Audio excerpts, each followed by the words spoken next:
everyone, this is Show Your English channel. အားလုံးပဲတွေ့ရဝမ်းသာပါတယ်။ကျွန်တော်တို့ဒီနေ့ဒီဗီဒီယိုလေးထဲမှာမျှဝေပေးမယ့်အကြောင်းအရာကတော့ English speaking at the airport ဖြစ်ပါတယ်။ Conversation practice လေးလေ့ကျင့်လို့ရဖို့အတွက်ကိုမျှဝေပေးမှာဖြစ်ပါတယ်။ကျွန်တော်တို့ခီးသွားတဲ့အခါမှာကျွန်တော်တို့လေစိတ်သွားတယ်ဆိုတော့လေစိတ်သွားတဲ့အခါကျလို့ရှိရင်အသုံးဝင်စေမယ့်စကားပြောလေးတွေနဲ့ပတ်သက်ပြီးတော့လေ့လာမှာပဲဖြစ်ပါတယ်။ပထမဆုံးအနေနဲ့ကျွန်တော်တို့အနေနဲ့ပေါ့နော် useful vocabularies လေးတွေကိုလေ့လာမှာဖြစ်ပါတယ်။အသုံးဝင်စေတဲ့စကားလုံးလေးတွေကိုပထမဆုံးလေ့လာဖို့လိုအပ်ပါတယ်။ကျွန်တော်အားလုံးအတွက်ကိုအထောက်အကူပြုအောင်ကျွန်မပြောပြပေးပါမယ်။ပထမဆုံးတစ်ခုက airline ဖြစ်ပါတယ်။ဒါကကိုလိုက်ပါစီးနေမဲ့ airline ကိုဆိုလိုတာဖြစ်ပါတယ်။ဥပမာအဖြစ် ABC airline အစရှိသဖြင့်ပေါ့နော်။နာမည်နဲ့ airline ရှိပါတယ်။အဲဒီ airline ကိုသိထားဖို့လိုအပ်တယ်။နောက်တစ်ခုကတော့ arrival ဖြစ်ပါတယ်။ဒါကတော့ဆိုက်ရောက်တဲ့သဘောတရားကိုပြောတာဖြစ်ပါတယ်။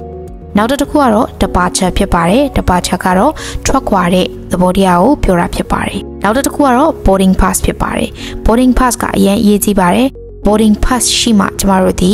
လေယာဉ်ပေါ်ကိုတက်လို့ရမှာဖြစ်ပါတယ်။ဒီအတွက်ကြောင့် boarding pass ဒီအရေးကြီးပါတယ်။နောက်တစ်ခုကတော့ boarding time ဖြစ်ပါတယ်။ကျမတို့ boarding time ကိုကြည့်ထားဖို့လိုအပ်ပါတယ်။ဥပမာအဖြစ်9နာရီဆိုရင်အဲ့ဒီ9နာရီအတွင်းကိုရောက်အောင်သွားဖို့အရေးကြီးပါတယ်။ဒါကြောင့် boarding time ဒီလည်းတည်ထားဖို့လိုအပ်ပါတယ်။နောက်တစ်ခုကတော့ economy class ဖြစ်ပါတယ်။သူကတော့ဈေးနှုန်းအဖြစ်ဆိုရင်တော့အောက်မှာပါဝင်တဲ့ business class နဲ့ first class တက်ကိုဈေးပို့ပြီးတော့တက်တာတက်ပါတယ်။လေကြောင်းလိုင်းတွေမှာထိုင်ရတဲ့ခုံတွေဒီတစ်မျိုးနဲ့တစ်မျိုးမတူပါဘူး။ကို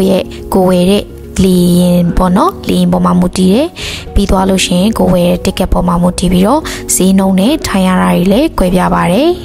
အခုလေ့လာနေရတာကတော့ economy class ဖြစ်ပါတယ်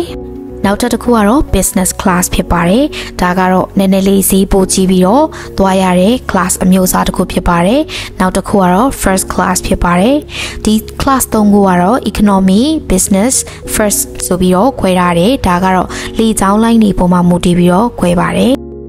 ဈေးရလည်းတနည်းအားဖြင့်ပြောရမယ်ဆိုရင်တော့ economy ဒီဈေးသက်သာပြီးတော့ business တို့ first class တို့ဒီပို့ပြီးတော့ဈေးကြီးပါတယ်ခုံကပိုကျယ်ပြီးတော့ထိုင်လို့ပိုအဆင်ပြေတဲ့အနေအထားမျိုးတွေတခြားသော facility တွေပို့ပြီးတော့ပါဝင်တာမျိုးလေးတွေရှိပါတယ်နောက်တစ်ခုအနေနဲ့ထပ်ပြီးတော့လေ့လာမှာကတော့ luggage ဖြစ်ပါတယ်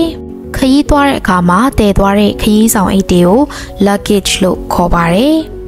နောက်တစ်ခုထပ်ပြီးတော့လေ့လာမှာကတော့ visa ဖြစ်ပါတယ်ကျမတို့ခရီးသွားတဲ့အခါမှာနိုင်ငံတွေတစ်နိုင်ငံနဲ့တစ်နိုင်ငံမတူကြပါဘူးတချို့နိုင်ငံတွေဒီဗီဇာမပါဘဲသွားလို့ရပါတယ်တချို့နိုင်ငံတွေဒီနိုင်ငံခြားမသွားခင်အဲ့ဒီနိုင်ငံကိုမသွားခင်မှာဗီဇာကိုကြိုပြီးတော့ရှောက်ရပါတယ်ဗီဇာကို apply လုပ်ပြီးတော့ရတော့မှသွားလို့ရတဲ့နိုင်ငံတွေလည်းရှိပါတယ်ဒါကြောင့်မလို့ဗီဇာဆိုတာကိုလည်းသိထားသင့်ပါတယ်တနည်းအားဖြင့် visa ဆိုတာနိုင်ငံတစ်နိုင်ငံကိုဝင်တဲ့အခါမှာအဲ့ဒီနိုင်ငံကနေပြီးတော့ဝင်ခွင့်ပြုပါတယ်ဆိုပြီးတော့ပြောထားတဲ့ဒီစာရွက်စာတမ်းအမှတ်အသားတစ်ခုဖြစ်တယ်လို့လည်းမှတ်ထားလို့ရပါတယ်။နောက်တစ်ခုထပ်ပြီးတော့လေ့လာမှာကတော့ gate ဖြစ်ပါတယ်။ gate ကတော့ကျမတို့မြန်မာလိုဆို gate ဒီလို့ပဲပြောတဲ့သဘောမျိုးပေါ့နော်။ gate 1 gate နဲ့အစရှိသဖြင့်ဒီလိုပြောသလိုပဲ gate number 1 2 3 4အစရှိသဖြင့်ရှိပါတယ်။နောက်တစ်ခုကတော့ toilet ဖြစ်ပါတယ် toilet ကတော့အိမ်သားဖြစ်ပါတယ်လေယာဉ်ပေါ်မှာပဲဖြစ်ပါစေလေစိမ်းမှာပဲဖြစ်ပါစေကိုကအိမ်သားသွားခြင်းတဲ့အခါကြလို့ရှိရင် toilet ဆိုတဲ့ sign ကိုကြည့်ပြီးတော့ရှာပြီးတော့သွားလို့ရပါတယ်နောက်တစ်ခုကတော့ air ticket ဖြစ်ပါတယ် air ticket ကတော့ကိုလိုက်ပါမယ်လေယာဉ်ရဲ့လက်မှတ်ဖြစ်ပါတယ်လေယာဉ်လက်မှတ်လို့ပြောလို့ရပါတယ်နောက်တစ်ခုကတော့ check in ဖြစ်တယ်ပေါ့နော် check in ဆိုတာကျမတို့လေယာဉ်နဲ့ခရီးသွားတော့မယ်ဆိုတဲ့အခါကြလို့ရှိရင်ကျမတို့လေယာဉ်လက်မှတ်ပြရတယ် passport ပြရတယ်ဒီလိုမျိုးပြတာတွေကိုလက်ကမ်းပြီးတော့ကြည့်ရှုပြီးတဲ့နေရာကို check in လုပ်တဲ့နေရာလို့ပြောလို့ရပါတယ်နောက်တစ်ခုကတော့ passport ဖြစ်ပါတယ် passport ကတော့နိုင်ငံကူးလက်မှတ်လို့သိထားလို့ရပါတယ်နိုင်ငံခြားသွားရမယ်ဆိုလို့ရှိရင် passport ဟာအရင်အရေးကြီးတဲ့အတွက်ကြောင့်သေသေးချာချာတင်စေဖို့အတွက်ကိုကျမအနေနဲ့အကြံပြုချင်ပါတယ်ဒါဆိုရင်တော့ကျမတို့ conversation လေးတွေကိုစပြီးတော့လေ့လာပါမယ်ပထမဆုံးအနေနဲ့ကျောင်းသားကခရီးသွားတဲ့အခါကြလို့ရှိရင်ကျောင်းသားကိုမေးမယ်မြန်းမယ် officer တွေရှိပါတယ်သူတို့တွေကနေကျောင်းသားကို passport တောင်းပါလိမ့်မယ်ဘယ်လိုတောင်းမလဲဆိုရင် may I have your passport please ဆိုပြီးတော့တောင်းပါလိမ့်မယ်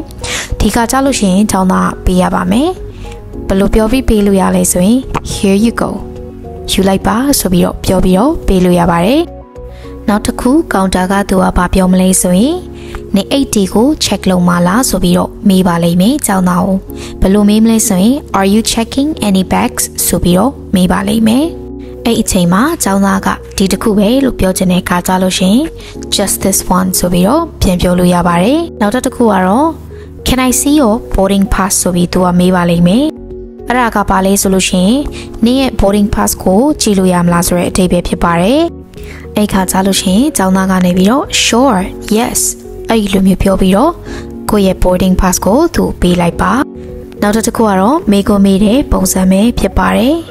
ဒါကတော့ကိုယ့်ရဲ့ airline check-in desk ကဘယ်နားမှာလဲဆိုပြီးတော့မေးခြင်းတဲ့အခါကြလို့ရှင်မေးတဲ့နည်းပဲဖြစ်ပါတယ်ဘယ်လိုပြောရမလဲဆိုရင်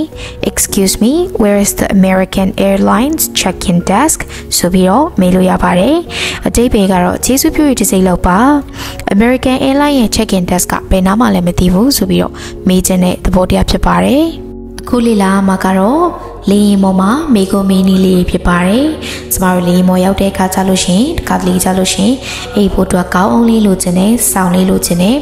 ကော်ဖီလိုချင်တယ်၊ရေလိုချင်တယ်၊လက်ဖေးလိုချင်တယ်အစားရှိသဖြင့်ဒီလိုမျိုးလေးမေးချင်တဲ့အခါကျလို့ရှင်ရနိုင်မလားဆိုပြီးတော့မေးတဲ့အခါကျလို့ရှင်ဘယ်လိုမေးရမလဲဆိုရဲအကြောင်းအရာလေးနဲ့ပတ်သက်ပြီးတော့လေ့လာမှာဖြစ်ပါတယ်။ကောင်းအောင်ရနိုင်မလားဆိုရင် Can I have a pillow